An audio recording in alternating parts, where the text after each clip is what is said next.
మనోహరి అడవిలో కనిపించడంతో అమర్ మనోహరిని ఎందుకు ఇక్కడున్నావు, ఏం చేస్తున్నావు అని చెప్పి ప్రశ్నిస్తూ ఉంటాడు. ఇక దాంతో మనోహరి, నిన్న నాకు పెద్ద ప్రమాదం జరిగింది కదా అమర్, ఆ ప్రమాదం పిల్లలకు జరుగుంటే ఏం జరిగేదా అని నాకు చాలా భయం వేసింది. పంతులు గారిని అడిగితే పరిహారం కింద ఏవో ఆకులతో పూజలు చేయాలని చెప్పారు, ఆ ఆకుల కోసమే ఇక్కడికి వచ్చాను అమర్ అని చెప్పి మనోహరి అంటూ ఉంటుంది. ఇక దాంతో అమర్, సరే వెళ్దాం పద, ఇక్కడ ఎక్కువసేపు ఉండడం మంచిది కాదు అని చెప్పి మనోహరిని తీసుకొని అక్కడి నుండి వెళ్ళిపోతూ ఉంటాడు. చెమ్మ, నేను వస్తానులే మనోహరి, నువ్వు వెళ్ళని చెప్పి సైగ చేస్తుంది. రాతోడు ఆ చుట్టుపక్కల ఇంకెవరైనా ఉన్నారా, మనోహరి ఒంటరిగా ఖచ్చితంగా వచ్చుండదని చెప్పి మొత్తం కూడా వెతుకుతాడు. ఆ చుట్టుపక్కల ఎవరో కూడా కనిపించకపోవడంతో ఇంతలో అమర్, రాతోడు త్వరగా వెళ్దాం రా అని చెప్పి పిలవడంతో అక్కడి నుండి వెళ్ళిపోతాడు. తర్వాత అమర్ మనోహరిని ఇంటి దగ్గర డ్రాప్ చేసిన తర్వాత అమర్ రాథోడ్ ఇద్దరు కూడా ఆఫీస్కి వెళ్తూ ఉంటారు. ఇకప్పుడు రాథోడ్ అమర్తో, సార్ నాకెందుకో మనోహరి గారు చెప్పేది నిజమని అనిపించడం లేదు, అయినా పిల్లల కోసం ఆవిడ అంత రిస్క్ చేసిందంటే నమ్మాలని కూడా అనిపించడం లేదు. అంతగా ఆవిడకు ఏవైనా ఆకులు కావాలంటే మీతో అయినా నాతో అయినా చెప్తే సరిపోయేది కదా, ఆ అడవిలో ఆవిడతో పాటు ఇంకా ఎవరైనా ఉన్నారేమోనని నాకు అనిపిస్తుంది సార్ అని చెప్పి రాతోడు అంటూ ఉంటాడు. ఇక దాంతో అమర్ ఆలోచించడం మొదలు పెడతాడు. రాతోడ్, నువ్వన్నట్టుగా ఒకవేళ మనోహరి నాకు తెలియకుండా ఏదైనా చేయాలని చూసినా దానివల్ల నా కుటుంబానికి నష్టం కలిగిన ఎట్టి పరిస్థితులను ఆరు స్నేహితురాలని కూడా తనని క్షమించను అని చెప్పి అమర్ రాతోడితో అంటూ ఉంటాడు. బాకీ ఆశ్రమానికి వచ్చిన తర్వాత పంతులు గారు చెప్పిన విషయం గురించి టెన్షన్ పడుతూ ఉంటుంది.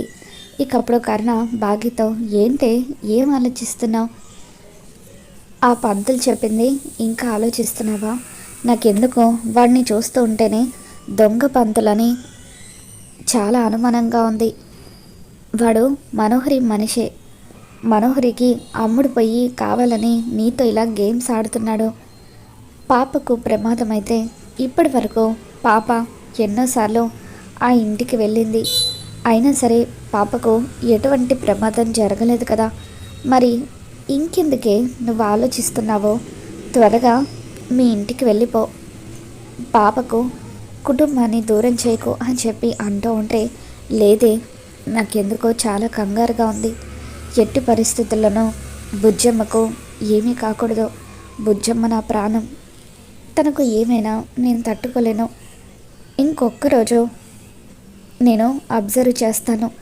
పాపకు ఎటువంటి ప్రమాదం ఉండదు అని నా మనసుకి అనిపిస్తే అప్పుడు నేను ఆయన దగ్గరికి వెళ్ళిపోతాను అని చెప్పి బాగి అంటూ ఉంటుంది.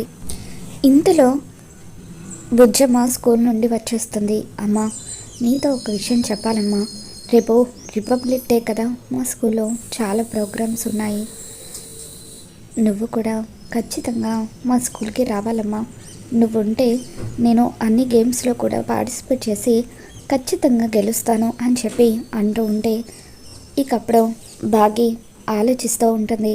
నేను స్కూల్కి వెళ్తే అక్కడ అంజు ఉంటుంది, అంజు నన్ను చూసేస్తుంది అని చెప్పి బాగీకి ఏం చెప్పాలో అర్థం కాక కంగారు పడిపోతూ ఉంటే, ఇకప్పుడు కరుణ, బుజ్జమ్మ నువ్వేం కంగారు పడుకో, మీ అమ్మ ఖచ్చితంగా రేపు సెలబ్రేషన్స్కి వస్తుంది అని చెప్పి కరుణ అంటూ ఉంటుంది. ఇక దాంతో బాగి, పాప ఫ్రెష్ అవుతానని అక్కడి నుండి వెళ్ళిపోయిన తర్వాత, ఏంటి బుజ్జమ్మ ముందు నన్ను అలా ఇరికించేసావో, వెళ్తే ఏం జరుగుతుందో నీకు తెలుసు కదా, అక్కడ అంజు ఉంటుంది అని అంటూ ఉంటే, ఇంకా ఎన్ని రోజులే ఇలా దాగుడు మూతలు ఆడుతావో, రేపు నువ్వు ఖచ్చితంగా సెలబ్రేషన్స్కి వెళ్తున్నావు, అక్కడ బుజ్జమ్మకు రేపంతా ఎటువంటి ప్రమాదం జరగకపోతే రేపు సాయంత్రానికి మీ ఇంటికి నువ్వు వెళ్ళిపోవాలి, నువ్వు కనుక వెళ్ళకపోతే నేనే అమరేంద్ర సార్కి నీ గురించి నిజం చెప్పేస్తాను అని కరుణ బాగీకి వార్నింగ్ ఇస్తుంది. మరోవైపు అంజు కూడా ఇంటికి తిరిగి వస్తుంది. ఇంటికి వచ్చిన తర్వాత అమ్మో ఆనంద్ ఆకాష్ వాళ్ళతో, అమ్మో ఆనంద్ ఆకాష్, నేను రేపు మా స్కూల్లో గేమ్స్ అన్నిటిలో కూడా పార్టిసిపేట్ చేస్తున్నాను. మీరు తప్పకుండా రావాలి. మీరు మాత్రమే కాదు, డాడ్ కూడా రావాలి అని అంటూ ఉంటే, ముందు డాడ్ని ఒప్పించు. అయినా మా కాలేజ్లో కూడా సెలబ్రేషన్స్ ఉన్నాయి, స్పోర్ట్స్ జరుగుతున్నాయి కాబట్టి మేము రావడం కుదరదు.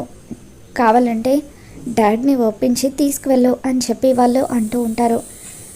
ఏంటి డాడ్ నేను చెప్తే రారనుకుంటున్నారా? కావాలంటే చూడండి డాడ్ని ఎలా ఒప్పిస్తానో అని చెప్పి అంజు అమర్ దగ్గరికి వస్తుంది. డాడ్, మీతో ఒక విషయం మాట్లాడాలి డాడ్. రేపు మా స్కూల్లో రిపబ్లిక్ డే సెలబ్రేషన్స్ జరుగుతున్నాయి. నేను ఇంకా బుజ్జమ్మ కూడా గేమ్స్లో పార్టిసిపేట్ చేస్తున్నాము. మీరు వస్తే మాకు ఎంకరేజింగ్గా ఉంటుంది. ప్లీజ్ డాడ్, రండి డాడ్ అని అంజు అనగానే, సరే వస్తాను, బుజ్జమ్మ కోసం కూడా నేను తప్పకుండా వస్తాను అని చెప్పి అమర్ అనడంతో అంజు చాలా హ్యాపీగా ఫీల్ అవుతూ ఉంటుంది. ఇక అప్పుడు ఇదంతా విన్న మనోహరికి ఒళ్ళు మండిపోతూ ఉంటుంది. చూసావా మనోహరి, రక్త సంబంధానికి ఉన్న పవర్ ఏంటో ఇప్పటికైనా నీకు అర్థమైందా? ఆ పాప తన కన్న కూతురని తెలియకముందే అమర్ తన మీద ఇంతలా ప్రేమ చూపిస్తున్నాడు. అదే ఒకవేళ ఆ పాప తన కన్న కూతురన్న విషయం అమర్కి తెలిసిపోతే తనకు ఎటువంటి ఆపద కలగకుండా రక్షక కవచంలాగా పాపని కాపాడుకుంటాడు అని చెప్పి చెంబ మనోహరికి చెబుతూ ఉంటుంది. లేదు చెంబ, ఎట్టి పరిస్థితుల్లోనూ వీళ్ళంతా ఒకటవ్వడానికి వీల్లేదు. రేపే ఆ అరుంధతి చావుకి ముహూర్తం పెడుతున్నాను. మరొకసారి అది నా చేతుల్లోనే చావబోతుంది. ఇంతకుముందు గరుడతో ఇంటి దగ్గర అటాక్ చేద్దామని అనుకున్నాం కదా, ఇప్పుడు రిపబ్లిక్ డేలో పిల్లలందరి ముందే అరుంధతి మీద అటాక్ జరగాలి. ఆ అరుంధతి చచ్చిపోవాలి, బాగి జీవితాంతం భయపడిపోవాలి అని చెప్పి మనోహరి అంటూ ఉంటుంది. ఇక దాంతో సరే మనోహరి, ఇప్పటికే అమర్ ఒకసారి గరుడని షూట్ చేయబోయాడని చెప్పి గరుడ అమరేంద్ర మీద కూడా చాలా కోపంగా ఉంది. ఇప్పుడు అదంతా మనసులో పెట్టుకొని గరుడ వాళ్ళిద్దరిని ఏం చేస్తుందో చూడాలి అని అనుకుంటుంది. ఇంతకీ ఆ పక్షి దాడి చేయడానికి ఒప్పుకుందా అని మనోహరి అడగడంతో ఒప్పుకుంది మనోహరి. చెప్పాను కదా, ఆ గద్ద చాలా కోపంగా ఉంది అని అంటూ ఉంటే, చూడు ఎట్టి పరిస్థితుల్లోనూ అమర్కి మాత్రం ఏమీ కాకూడదు, కేవలం ఆ అరుంధతి మాత్రమే చావాలి అని మనోహరి చెంబాకి చెప్తూ ఉంటుంది. ఇక దాంతో చెంబా మనసులో ఆ గరుడ కోపం వస్తే నా మాటే వినదు, రేపు ఏం జరుగుతుందో చూడాలి అని అనుకుంటుంది. తర్వాత రోజు ఉదయాన్నే రిపబ్లిక్ డే కావడంతో బుజ్జమ్మను బాగి దగ్గరుండి రెడీ చేస్తుంది. అమ్మ వెళ్దాం పదమ్మా అని అంటూ ఉంటే, బుజ్జమ్మ ఇప్పుడు తాతయ్య నిన్ను స్కూల్ దగ్గర దిగబెడతారు, నేను ఒక చిన్న పనుంది చూసుకొని కాస్త లేటుగా స్కూల్కి వస్తాను. ఒకవేళ నేను వచ్చినా రాకపోయినా నువ్వు మాత్రం నేను అక్కడే ఉన్నాననుకొని చాలా కాన్ఫిడెంట్గా అన్ని గేమ్స్లో కూడా పార్టిసిపేట్ చేయాలి, సరేనా? నువ్వు తప్పకుండా గెలవాలని బాగి అనడంతో సరే అమ్మా అని చెప్పి ఈరోజు అంజు అక్క వాళ్ళ నాన్నగారు కూడా స్కూల్ దగ్గరికి వస్తున్నారు అని చెప్పి బుజ్జమ్మ బాగీకి చెప్తూ ఉంటుంది. ఇక దాంతో బాగి కంగారు పడిపోతూ ఉంటుంది. మరోవైపు రాజుగారు ఆరు పాపని స్కూల్ దగ్గర డ్రాప్ చేస్తారు. అంజు అమర్తో కలిసి స్కూల్కి వస్తుంది. అమర్ ఆరు పాపని ఎంతో ప్రేమగా దగ్గరికి తీసుకుంటాడు. నువ్వు కూడా అన్ని గేమ్స్లో పార్టిసిపేట్ చేస్తున్నావట కదా అని అంటూ ఉంటే, అవునండి నేను కూడా అన్ని గేమ్స్లో పార్టిసిపేట్ చేస్తున్నాను, మీరు పక్కనే ఉంటే నాకు ధైర్యం వస్తుంది, అమ్మ కూడా వస్తానని చెప్పింది, ఇప్పటి వరకు రాలేదేంటో అని ఆరో పాప కంగారు పడిపోతూ ఉంటే, నువ్వేం కంగారు పడకు పాప, ఒకవేళ మీ అమ్మగారు వచ్చినా రాకపోయినా నేనున్నాను కదా, నేను నీకు సపోర్ట్గా ఉంటాను, నేను ఎంకరేజ్ చేస్తాను, అన్ని గేమ్స్లో కూడా నువ్వే గెలవాలి అని చెప్పి అమర్ ఆరు పాపకి చెబుతూ ఉంటే ఆరు పాప చాలా హ్యాపీగా ఫీల్ అవుతుంది. తప్పకుండా గెలుస్తానండి అని చెప్పి అంటూ ఉంటుంది. ఇక మొదట ఆరు పాప రన్నింగ్ రేస్లో పార్టిసిపేట్ చేస్తూ ఉంటుంది. రన్నింగ్ రేస్లో ఆరు పాప ఫస్ట్ అవడంతో అమర్ చాలా హ్యాపీగా ఫీల్ అవుతూ ఉంటాడు. నువ్వు ఇలాగే అన్ని గేమ్స్లో కూడా గెలవాలని చెప్పి అమర్ తనని ఎంకరేజ్ చేస్తూ ఉంటాడు. కొద్దిసేపటి తర్వాత బాగి లేట్గా స్కూల్కి వస్తుంది. తల మీద ముసుగు వేసుకొని అమర్ తనని చూడకూడదని చెప్పి ఒక చోట కూర్చొని ఉంటుంది. ఇకప్పుడు అమర్ పాపని ఎత్తుకోవడం, పాపని దగ్గరుండి గెలిపించడం ఇదంతా చూసి బాగి చాలా ఎమోషనల్ అవుతూ ఆనందపడిపోతూ తన కన్నీళ్లను తుడుచుకుంటూ ఉంటుంది. ఇక అదే రిపబ్లిక్ డేకి మనోహరి చెంబ ఇద్దరూ కూడా వస్తారు. ఎలాగైనా సరే అరుంధతి మీద కాసేపట్లో అటాక్ జరగాలి, గరుడ తనని చంపేయాలి అని మనోహరి చెంబాకి చెప్పడంతో ఇకప్పుడు చెంబ సరే మనోహరి అదిగో గరుడ వస్తున్నాడు అని చెప్పి ఆకాశంలోకి చూపించేసరికి పక్షి ఆరు పాప మీద దాడి చేయడానికి వస్తూ ఉంటుంది. ఇక ఒక్కసారిగా పక్షి ఆరు పాప మీద దాడి చేయడానికి రావడంతో అప్పుడు అమర్ దాన్ని చేతులతో నెట్టేస్తాడు. వెంటనే మీరంతా ఇక్కడి నుండి వెళ్ళిపోండి అని అమర్ గట్టిగా అరుస్తాడు. అందరూ కూడా స్కూల్ బిల్డింగ్ లోపలికి వెళ్ళిపోతూ ఉంటారు. అలా పరుగులు తీస్తూ ఉంటారు. బాగి కూడా ఏమీ అర్థం కాక గతంలో అమ్ము మీద జరిగిన అటాక్ని గుర్తు చేసుకొని భయపడిపోతూ ఉంటుంది. గరుడ ఒక్కసారిగా అమర్ షూట్ చేయడానికి ట్రై చేస్తూ ఉంటే అమర్ మీద దాడి చేయబోతూ ఉంటుంది. ఇక అప్పుడే పరిగెత్తుకుంటూ బాగి అక్కడికి వచ్చి అమర్ని తోసేస్తుంది. ఆ పక్షి నుండి అమర్ని కాపాడుతూ ఆ పక్షితో తలపడుతూ ఉంటుంది. తనని కాపాడడానికి వచ్చిన బాగిని చూసి అమర్ ఒక్కసారిగా షాక్ అవుతాడు. ఎలాగైనా సరే బాగిని కాపాడుకోవాలని చెప్పి అమర్ కూడా ఆ పక్షితో పోరాడుతూ ఉంటాడు.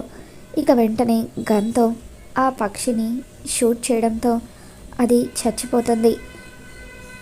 బాగీకి చిన్న చిన్న గాయాలవుతాయి. బాగి నీకేం కాలేదు కదా అని చెప్పి అమర్ బాగీని హక్ చేసుకుంటాడు. బాగి కూడా ఎంతగానో బాధపడిపోతూ అమ్మని గట్టిగా హక్ చేసుకుంటుంది. ఏమండి మీకేం కాలేదు కదా, 5 ఏళ్ల క్రితం ఇటువంటి పక్షి మన అమ్మ మీద దాడి చేసింది. అందుకే నేను ఏం జరుగుతుందో ఏంటోనని ఇల్లు వదిలి వెళ్ళిపోయాను. ఇప్పుడు మళ్ళీ ఇన్నేళ్ల తర్వాత ఇదే పక్షి బుజ్జమ్మ మీద దాడి చేయడానికి వచ్చింది. ఇటువంటిదేదో జరుగుతుందని నేను ఎంతగానో భయపడిపోతున్నాను. నేను అనుకున్నట్టుగానే జరిగింది అని బాగి ఏడుస్తూ ఉంటుంది. ఇక దాంతో అమర్ బాగి అంటే నువ్వు ఇల్లు వదిలి వెళ్ళిపోయింది ఈ దాడి జరిగినందుక అని చెప్పి మొత్తం కూడా ఆలోచిస్తూ ఉంటాడు. ఇక అప్పుడు బాగి పంతులు గారు చెప్పిందంతా కూడా అమర్కి చెబుతూ ఉంటుంది. దయచేసి బుజ్జమ్మని తీసుకొని నన్ను దూరంగా వెళ్ళిపోనివ్వండి. నేను ఇంటికి వచ్చిన దగ్గర నుండి ఎవరికి ఏ ప్రమాదం జరుగుతుందోనని అనుక్షణం టెన్షన్తో నరకం అనుభవించాలి అని చెప్పి బాగి అంటూ ఉంటే, బాగి నా ప్రాణాలు అడ్డు వేసైనా సరే మీ అందరినీ నేను కాపాడుకుంటాను. అసలు ఇదంతా ఎందుకు జరుగుతుందో దీనికి కారణం ఎవరో నేను తెలుసుకుంటానని చెప్పి అమర్ బాగిని పాపను తీసుకొని ఇంటికి వస్తూ ఉంటాడు.